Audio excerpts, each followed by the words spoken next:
Good morning and welcome to Breakfast with Bridgett live streaming here on News 6 Plus and clickorlando.com. I'm Bridgett Ellison. It's great to be with you on this Tuesday, September 3rd already. And we want to get ready to check this weather again today because it's been wreaking a little bit of havoc. And Chief Meteorologist Candace Campos is back in the Pinpoint Weather Center forecasting some more weather that will call for some rain gear, Candace, and the flood chances are still there for some places. Yeah, I mean, really, at the end of the day, we have basically the east and west coast sea breeze are equal for the next couple of days, and that's going to create almost like that. It's kind of an opposite of a tug of war, right? Where they're kind of pushing on each other, and because they're relatively equal, they don't Slows it move down. too much. Exactly. So, and then on top of that, we have just a daily sea breeze storms, but we've got tropical moisture being surged in from the south. So naturally, our rain storms, which tend to be pretty wet, are even more wet across the area. So we're just producing those downpours are a little more intense than just the typical sea breeze. So it's So kind of a combination. is that Mhm. combination what causes it to seem overcast sort of all day because they're just kind of both pushing against each other? Exactly. We have moisture coming in from the south. We have a front in the north that's pushing moisture, southward. And then we've got the east and west coast sea breeze coming together. So basically, on all four ends of Florida, we're getting moisture being pushed in, and that's kind of just why it just kind of sits there. Our breeze isn't even picking up much either until we get some the rain coming in that creates almost a little bit of a wind. We're really not seeing much, so it's a pretty stagnant, soupy weather forecast for the next couple of days. Not a washout, just unsettled. You kind of notice it when you walk out the door. You're like, today is going to be a stormy day. You kind of just kind of feel it. So let's take it to the map, show you what's going on, Bridgett. Here are your weather headlines for today, along with the downpours that are going to be moving very slowly to the west. We're also dealing with the heat. Temperatures, though, technically are where they should be for this time of the year in the low 90s. But when you factor in all that humidity from the moisture coming in all directions, it's going to be feeling like 100 to 105. Now, we are dealing with plenty of tropical moisture, but no tropical troubles when it comes to development in the tropics. Let me give you a quick look. This should be updated within the next 30 minutes or so. We are watching two areas at this point in time. One in the Caribbean, expected to develop as it moves into the Western Caribbean, Yucatan Peninsula, potentially within the next 7 days. So it's a moderate chance there. And then we have a secondary wave that looked real beefy when coming off the coast late last week. And it really hasn't done much. Still a moderate chance of development, also at a 40% for the next 7 days. But of course, it's something we'll be watching. As of now, looks like the one in the Caribbean will stay south, and the one out over the far eastern Atlantic could actually stay out to sea. So, no real big concerns locally here when it comes to tropical development. Now, tropical moisture, that is still going to be a big play across central Florida. You can see the south breeze coming in. We had that front to our north, and then we'll factor in those east and west coast sea breezes again.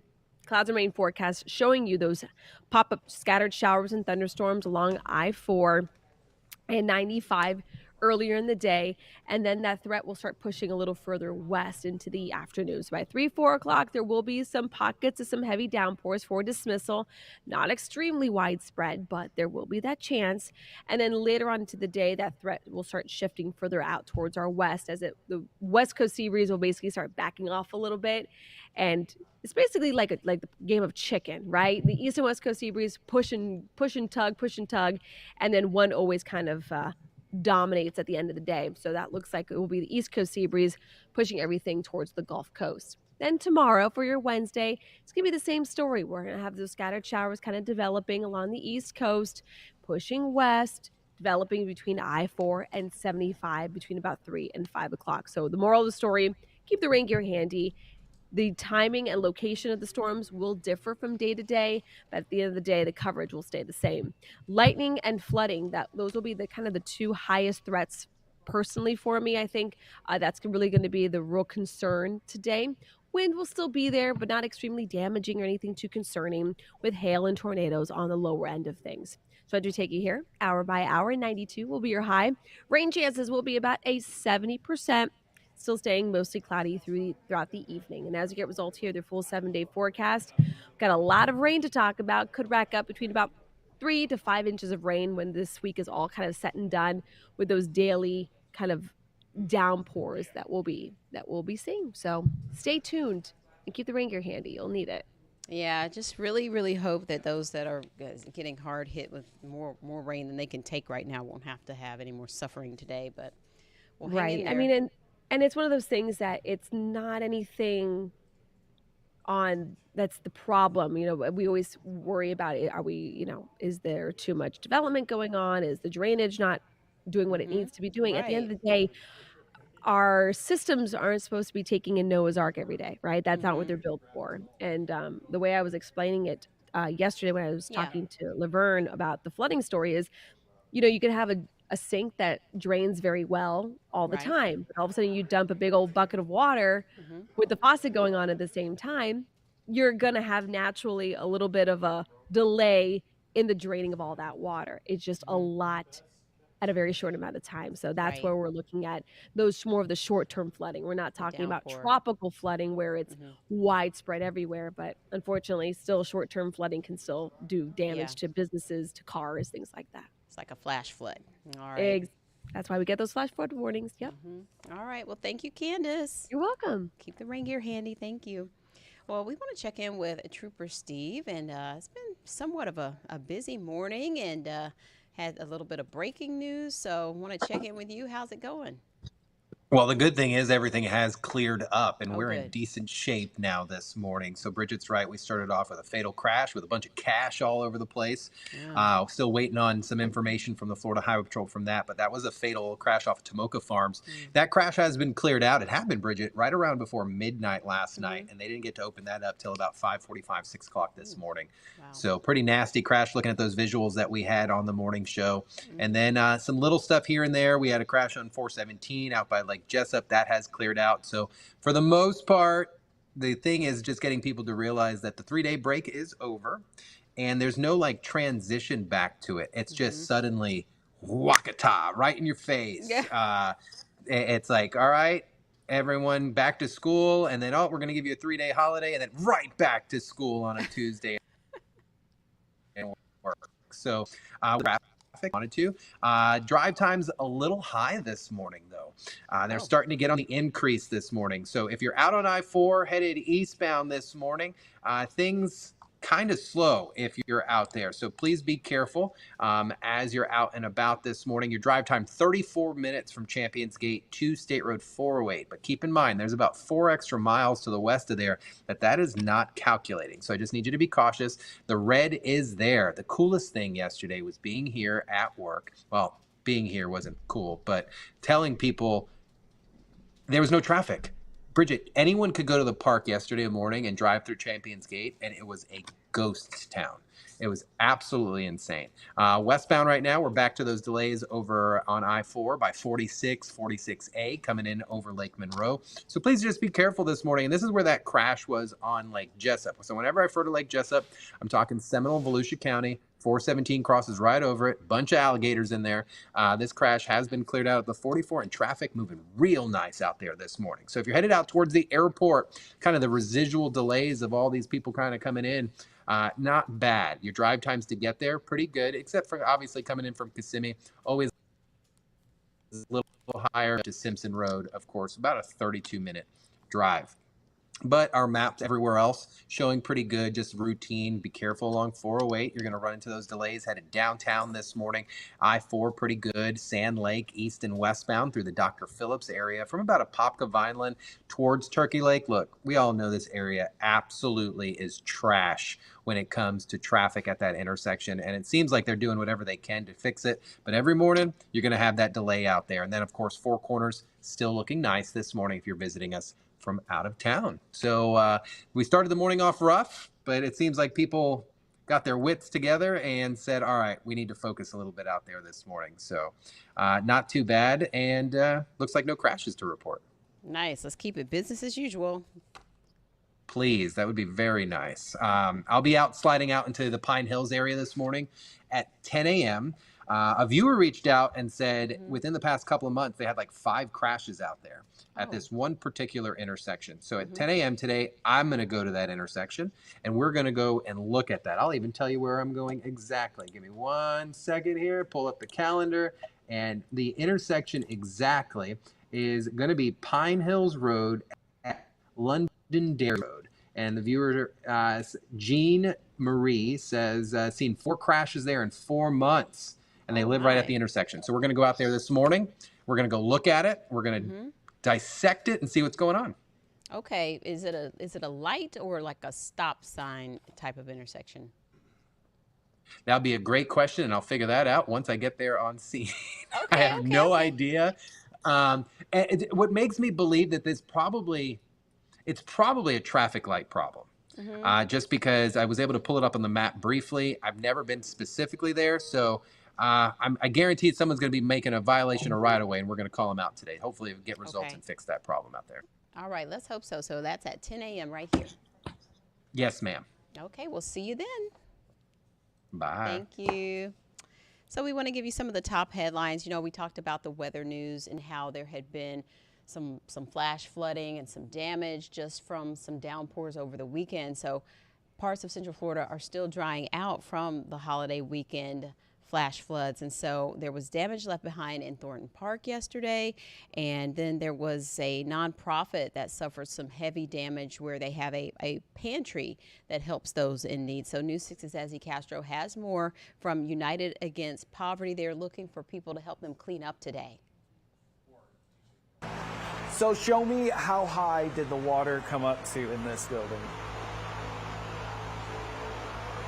And then what did you have to do? So we've had our machinery out here in the morning and we've been squeezing the water outwards. News 6's Troy Campbell got to look inside the warehouse of United Against Poverty right here on Michigan Street.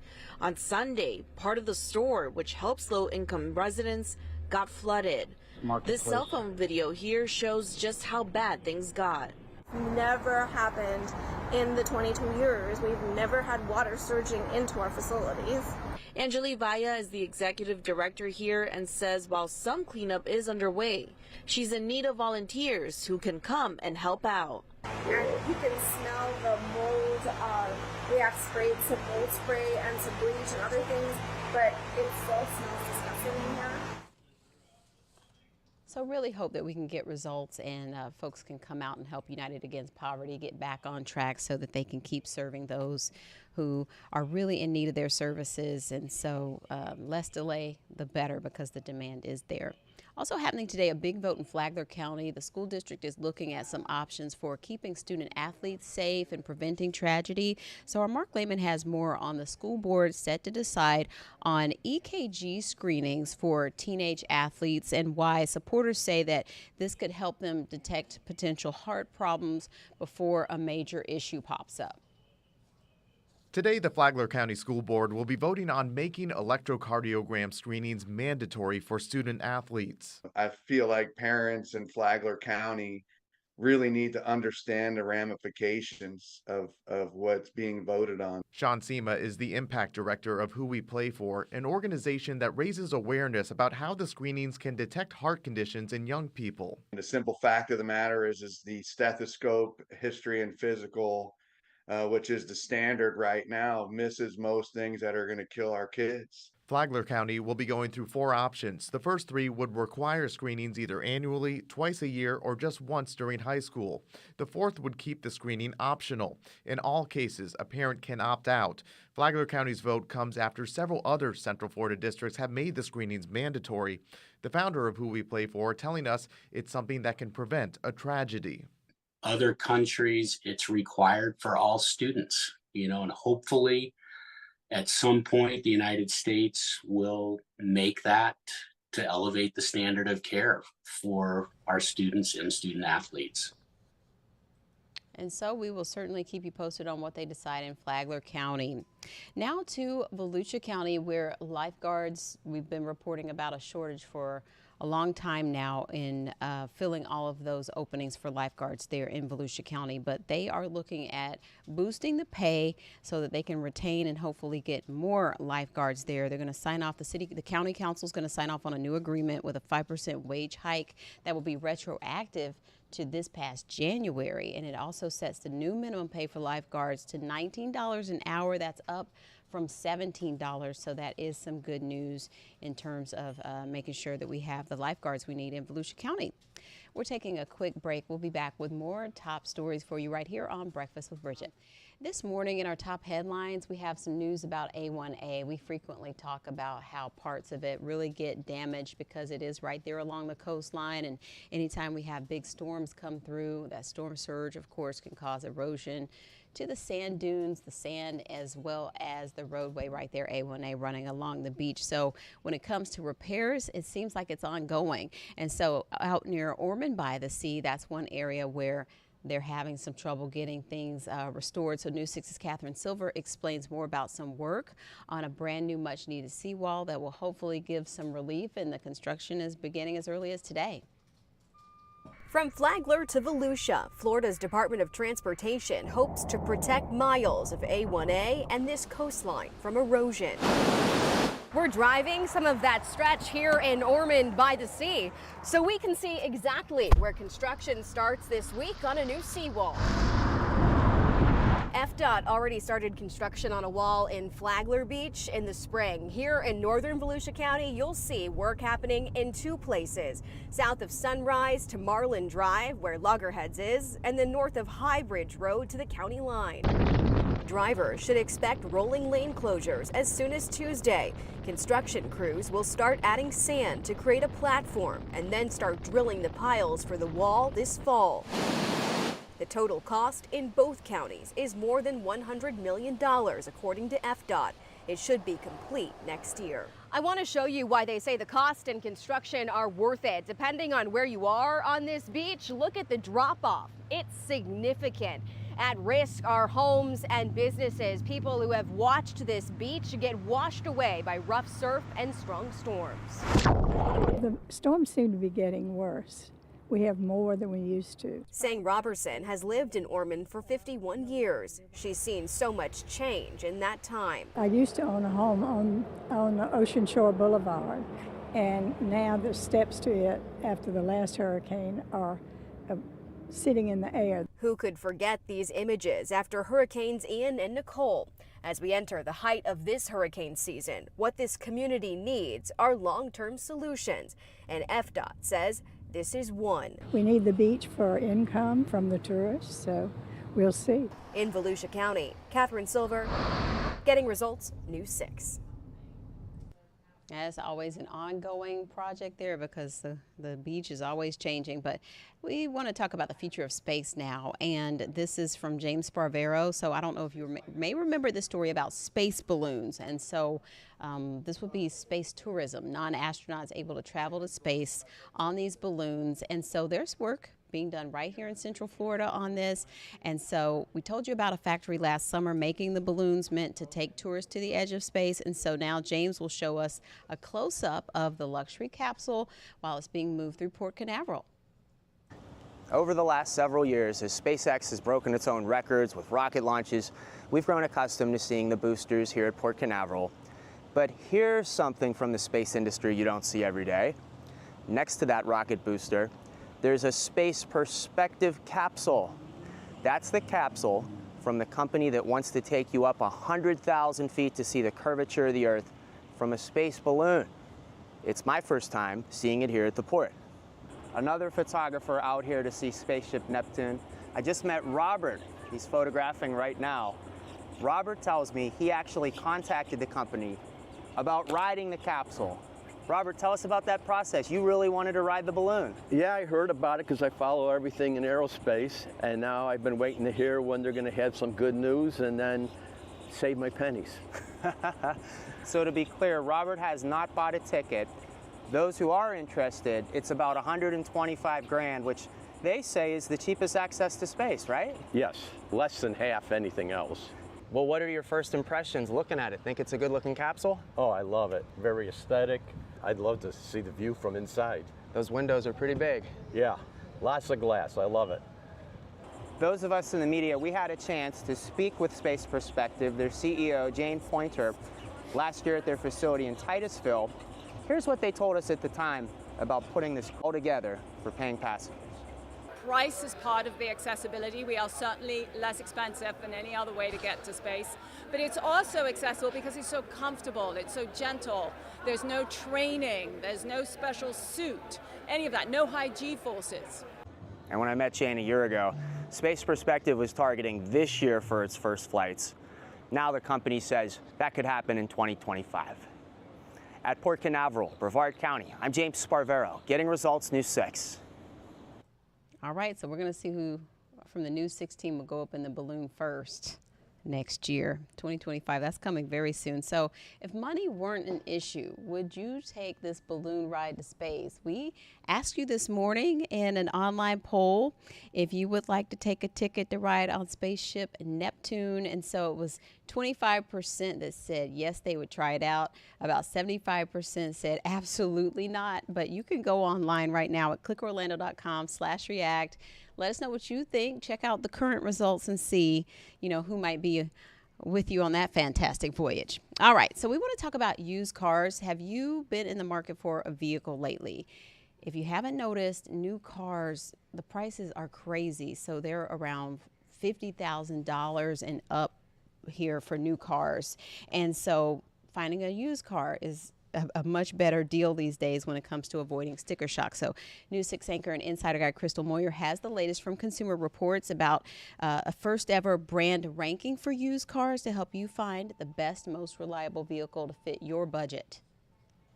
Christine Ammerman was in the market for a bigger car for her growing family. She decided to research used cars. I was really looking for a fair price. And while prices have come down over the past year, most people still end up paying around $30,000 for a used car. I was specifically looking for brands that were known to be durable, have great safety qualifications, and something that was fuel efficient. Consumer Reports just released its first ever brand ranking for used cars to help buyers reduce their risks of experiencing problems. Our survey focused on vehicles from the 2014 to 2019 model year, essentially 5 to 10-year-old vehicles, looking at data from 150,000 vehicles collected in our survey. Lexus and Toyota top the list of 26 brands, with Mazda coming in third.